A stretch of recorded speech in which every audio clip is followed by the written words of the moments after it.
মেহেন্দিটা আজকে বেশ ভালোই হচ্ছে পড়াটা।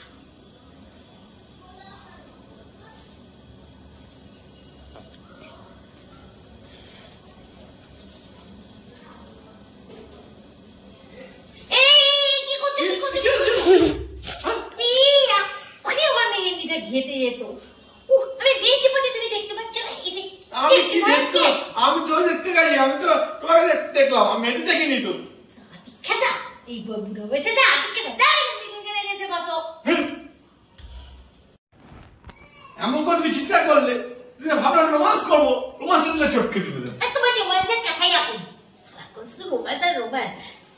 অফিস থেকে এসেই ছাপটে পড়লো আমার উপর। যাও তুমি হাত পা খাও। আরে বুঝতে বসলাম, একটু চা খাবার দাও, ব্যবস্থা করো।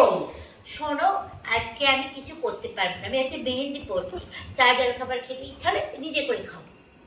অফিস থেকে বাড়ি এলাম, কোথায় উনি চা করে আমার খাওয়াবে তা না, উনি আমাকে হুকুম করছেন ওনাকে চা করে খাওয়াতে হবে। হাতে মেহেন্দি পড়ে বসে আছে, এখন ওনাকে চা করে খাওয়াতে হবে। যাও যাও যাও তুমি যাও। ভালো লাগে না, চাই খাবো না আজকে। যাই, কোথায় একটা চায়ের হাট খবর শুনেছি, ওখানে গিয়ে কে খোঁজ খবর নিয়ে চায়ের হাট থেকে চা খেয়ে আসি, বেশ মনটাকে শান্তি হবে, বেশ ঘোরাও হবে, চাটা খেয়ে আসি। চলো চলো চলো, আমি জামাটা পরে আসি। হ্যাঁ এখন চা দিতে যাবে, এখন চায়ের নাম শুনে নিজে চা খাবে না?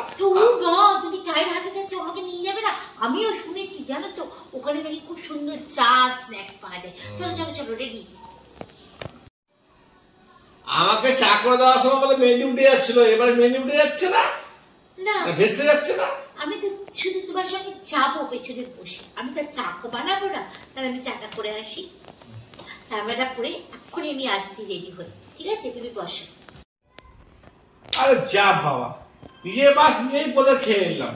কেন যে মুখে ফুটে বলতে গেলাম চায়ের হাটে চা খেতে যাবো, না বলতাম না আমার বাসটা আমার ঘাড়ে এসে পড়তো। আরে কোথায় রেডি হলে নাকি এখনো মনে হলো না? তা যাবে বলে বাসটা তোমাকে দিয়ে দিলে আমাকে।